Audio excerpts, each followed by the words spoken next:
ሰላም ለእናንተ ይሁን እንደምን አላችሁ ክቡራን ተመልካቾች ይህ የአማራ ሚዲያ ኮርፖሬሽን ደሴ ስቱዲዮ ነው ከሰዓቱ ዜናዎች ጋር ጀማል ኢማም ለደቂቃዎች አብሬያችሁ ቆያለሁ ወደ ቀዳሚው ዜና እናልፋለን ባለፉት 7 ወራት በአማራ ክልል ከ108,000 በላይ ወጣቶች የኢትዮ ኮደርስ ስልጠና መውሰዳቸውን የአማራ ክልል ስራና ክህሎት ቢሮ አስታውቋል የ2030 ዲጂታል ኢትዮጵያ ራዕይን ለማድረግ ወጣቶቹ እየወሰዱት ያለው ስልጠና እንደሚያግዝ ተገልጿል ሰላሃዲን ሰይድ ተጨማሪ ዘገባ አለው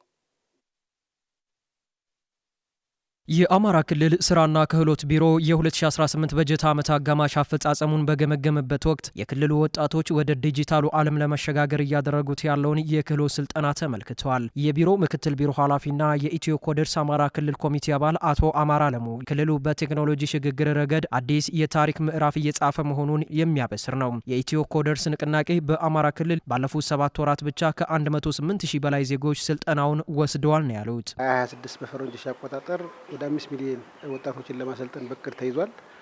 ከዚህ ውስጥም የአማራ ክልል ወደ 791,000 ወጣቶችን ለማሰልጠን ታቅዶ እየተከናወነ የሚገባው በ2018 የበጀት ዓመትም በጥቅሉ እኛ ያቀድነው 169,000 ለማሰልጠን አቅደን እስከ 7ኛው ወር ድረስ እስከዛሬ እስካለንበት ጊዜ ድረስ 108,000 በማሰልጠን የቅዱን የ2018ን 63.8% አከናውነናል። ይሄም የክልሉን ድርሻ 46% አካባቢ አጠቃላይ የአማራ ክልል 46% ይሸፍናል። ይሄን አጠናክረን እየቀጠልን ያለነው ፖሊቴክኒክ ኮሌጅና የቴክኒክ ኮሌጆች የእውቀት መቅጃ ማዕከላት እንዲሆኑ በታቀደው ስትራቴጂ እየተመሩና ለወጣቶች ስልጠና እየሰጡ ስለመሆኑ ምክትል ቢሮ ኃላፊው ጠቁመዋል። አሁን ያለንበት ዘመን የአንደኛው ክፍለ ዘመን ላይ ነው ያለነው። የኢንዱስትሪ አብዮት ላይ ነው ያለነው። ሁሉም ኢኮኖሚዎቹ ለክልሉ የሚሆኑ እድገት የሚወስኑ ኢኮኖሚዎቹ ዲጂታላይዜሽን መሆናቸው የማይቀር ዘመን ላይ ስለሆነ ዲጂታል ማንበብና መጻፍ የሚችል ደግሞ ዲጂታል ሊትሬሲ የሚሆን የሚባለው የህብረተሰብ ክፍል የማብቃት ስራ ከወዲሁ መሰራት አለበት ብለን ስለምናምን ቴክኒክና ሙያ ኮሌጅ ደግሞ የቴክኖሎጂ ባንክ ጭምር የፈጠራ ሀሳቦች የሚፈልቁበት ተቋም ስለሆነ ቀዳሚ ከክልሉ ተቋማት የኛ ቀዳሚ ሆኖ እያሰለጠነ ነው የሚገኘው። በቀሪ ወራት የሚፈጸሙ ተግባራት ወደ 60,000 አካባቢ ሰልጣኞች ናቸው። እነዚህንም በሙሉ በመፈጸም የክልሉን እቅድ እናሳካለን ብለን ነው የምናስበው። ወጣቶቹ በፕሮግራሚንግ፣ በአርቲፊሻል ኢንተለጀንስ፣ በዳታ ሳይንስና በአንድሮይድ መተግበሪያ ልማት ዘርፎች የሰለጠኑት ገበያውን ለመቀላቀል ብቻ ሳይሆን የሀገሪቱን ዲጂታል ኢትዮጵያ 2030 ራዕይ በትከሻቸው ለመሸከም ጭምር ነው ያሉት አቶ አማረ ቢሮው በዚህ ዙሪያ በትኩረት እየሰራ ነው ብለዋል። ኮደርስን መሰልጠን የኮደርስ ሰርቲፊኬት ማግኘት አይደለም። ክሎት ከሰርቲፊኬት በላይ ነው የምንለው ለዚህ ነው። የስራ ዕድል ፈጠራ ከዳቦ በላይ ነው የምንለው ለዚህ ነው። ሰው ወረቀት አንተ ስለተባለ ያን ወረቀት ለማምጣት ኔክስት እያለ ጠቅጥቆ በአንድ ቀን ሁሉ ሊጨርስ ይችላል። እሱ አይደለም ዋናው ዓላማው። በኮሌጅ ደረጃ ያሉ ሰልጣኞችን የመደበኛ ሰልጣኞችንም ያጭ ሰልጣኞችን ነው እነዚህ ልጆች ብቻቸውን እንኳን የማይረዱት ከሆነ ረዳት ጭምር አዘጋጅተንላቸው እየሰለጠኑ ነው ያለው። በዚህ ደረጃ ለእንጀራ ነው እንጂ ለእውቀት ነው እንጂ ለዝም ብሎ መስፈርት ለማሟላት እንዳይሆን እኛም ጥንቃቄ ማድረግ አለብን ብለን እናስባለን። ይሄን መክረናል። እኛም በቢሮ ደረጃ ያስተዋልነው ነገር ነበር። እሱን ትክክል አለመሆኑን ገምግመናል። የህፃናት ማቆያ ማዕከላት ህፃናት የተሟላ ስብዕናና ስነ ምግባር ተላብሰው እንዲያድጉ እንደሚያደርግ ተመላክቷል። ወልዲያ ዩኒቨርሲቲ የህፃናት ማቆያ ማዕከል ገንብቶ ለአገልግሎት ክፍት አድርጓል። ባላለምዬ ዝርዝሩን ይነግረናል። ወልዲያ ዩኒቨርሲቲ የአካባቢውንና የዩኒቨርሲቲውን ማህበረሰብ ተጠቃሚ የሚያደርጉ የተለያዩ ፕሮጀክቶችን በመንደፍ ተግባራዊ እያደረገ ነው። ከነዚህ መካከል የዩኒቨርሲቲው ማህበረሰብ የረጅም ጥያቄ የነበረውን የህፃናት ማቆያ ማዕከል ገንብቶ ለአገልግሎት ክፍት አድርጓል። ማዕከሉ ህፃናት የተሟላ ስብዕናና ስነ ምግባር ተላብሰው እንዲያድጉ በሚያስችል የጥራት ደረጃ መገንባቱን ነው የዩኒቨርሲቲው ፕሬዝዳንት ዶክተር አበበ ግርማ የተናገሩት። በአእምሮ ግንባታ ላይ ጥሩ አይነት መልክ ሊሰጥ በሚችል መንገድ በስታንዳርድ እንዲሰራ ያደረግበት ሁኔታ ነው ያለው። ባህልን መሰረት ያደረገ የሀገርን ሀብት መሰረት ያደረገ ታሪክን መሰረት ያደረገ በርካታ ስዕላስዕላቶችና ቅርጻ ቅርጾች ያሉበት ስለሆነ ልጆች ከዚህ ጀምረው ባህላቸውን እንዲያውቁ ታሪካቸውን እንዲያውቁ እያዩት የሚያድጉበትን ሁኔታ እናመቻችላቸዋለን የሚል መሰረታዊ ሀሳብ ስለነበረን ይህን የማቆያ ስራ ለመስራት የተነሳ ነው። ፕሬዝዳንቱ አክለውም የማዕከሉ መገንባት ዩኒቨርሲቲው ተልእኮውን ለመፈጸምና ለማሳካት ፋይዳው የጎላ ነው ብለዋል። በተለይ በከፍተኛ ትምህርት ተቋማት ላይ እናት አለ፣ አባት አለ። እናትም አባትም ተመራማሪ የሚሆንበት ሁኔታ አለ። ተማሪዎችን የሚያስተምሩ ሊሆኑ ይችላሉ። የማህበረሰብ አገልግሎት ሊሰጡ ይችላሉ።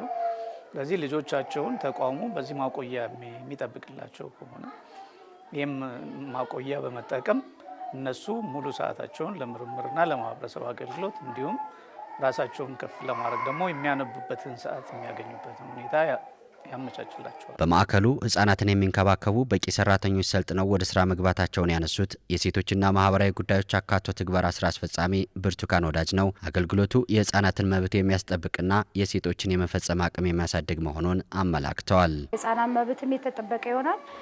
ልጆቻቸውን በየሰዓቱ የማየት የመንከባከብ የመደገፍ ሁኔታ አለ። እንደገና ደግሞ እናቶች ደግሞ እዚህ ልጆቻቸውን በሚያቆዩባቸው ወቅት ተመራማሪ የመሆን ስራዎች ላይ ብቁ የመሆን በማንኛውም ሴት በተሰጠው ስራ ላይ ብቁ ይሆናል ብለን እናስባለን። የአገልግሎቱ ተጠቃሚዎች ደስተኛ መሆናቸውን ገልጸዋል። የህጻናት ማቆያው ለኛ በተለይ በአካዳሚክ ዘርፍ ላሉት ሴት አስተማሪዎች በጣም ጠቃሚ ነው እያስባለሁ። ከክላስ በኋላ ወጠን ማጥባት እንችላለን፣ መጠን መጎብኘት እንችላለን። እንደምታዩት ምቹ ነው። መምህር ስትሆን የግድ ማስተማር ብቻ ላይሆን ይችላል። የማህበረሰብ አገልግሎት መስጠት፣ ሪሰርቾችን መስራት፣ የተለያዩ ነገሮች ላይ መሳተፍም አለብንና ይህ መከፈቱ ግን በጣም ቆንጆ ነው። እኛ ተመችቶናል። አገልግሎት ከሚሰጡ ክፍሎች አንዷ ነኝ። የሰው ሀብት ላይ ነው የምሰራው።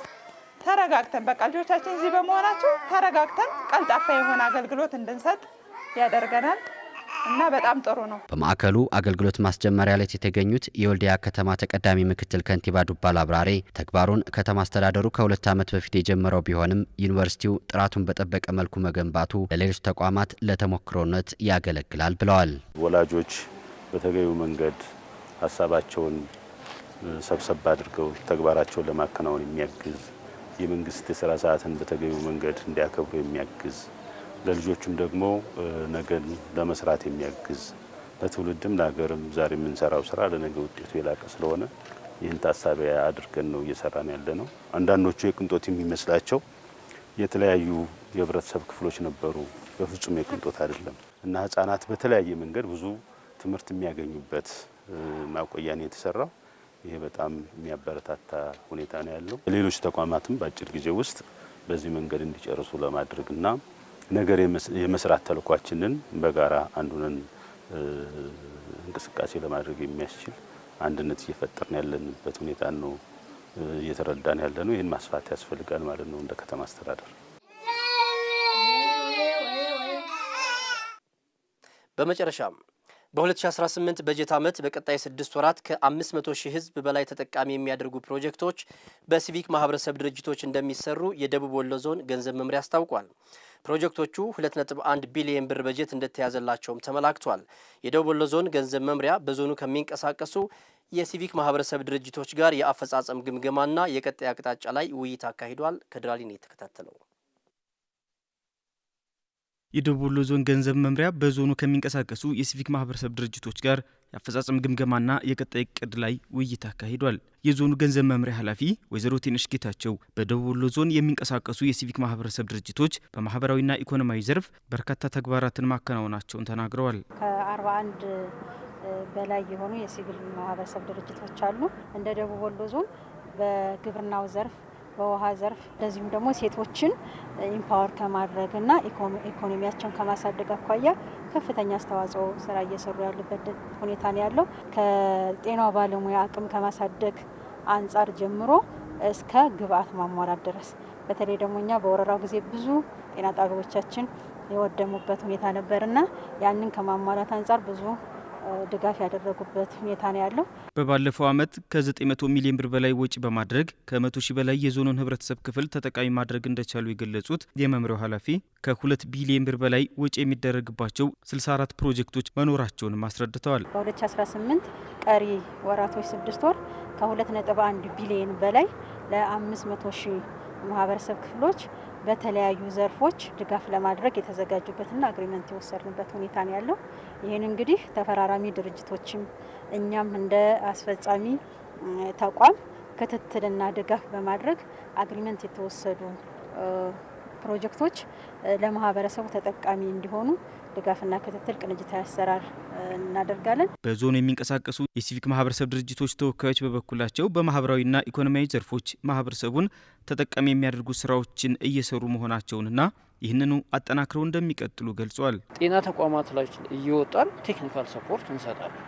ስለዚህ እነዚህ ልጆች ስነ ባህሪያቸው ተቀይሮ አስተሳሰባቸውን፣ ህይወታቸውን ፕላን እንዳርገው እንዲመሩ ከማድረግ አንጻር በስፋት እየሰራ ነው ስላለ። ሁለተኛው ወደዋሽ ስትመጣ ለምሳሌ እያንዳንዱ የውሃ ተቋም ለንጽህና መጠበቂያ የሚሆን ወይም ደግሞ ክሎሪንን ትሪት ለማድረግ ቴክኖሎጂ ውሃ ተቋሙ ላይ ይተከላል። በየቀኑ ትሪት የሆነ ወይም ንጹህ የሆነ ውሃ ተጠቃሚዎቹ እንዲያገኙ በማድረግ ላይ ሰፊ ስራ እየሰራ ነው ያለ። ተጠቃሚዎቻችን በዚህ በበረሃ አንበጣ የተጎዱ ናቸው። የእነሱን ላይቭሊሁድ ስታተሳቸውን ማሻሻል ነው እስከ ታህሳስ 31 ሲሰራ የነበረው ነው በፈረንጆች አቆጣጠር። አሁን ግን በቀጣይ 5 ወረዳዎች ጀምረናል።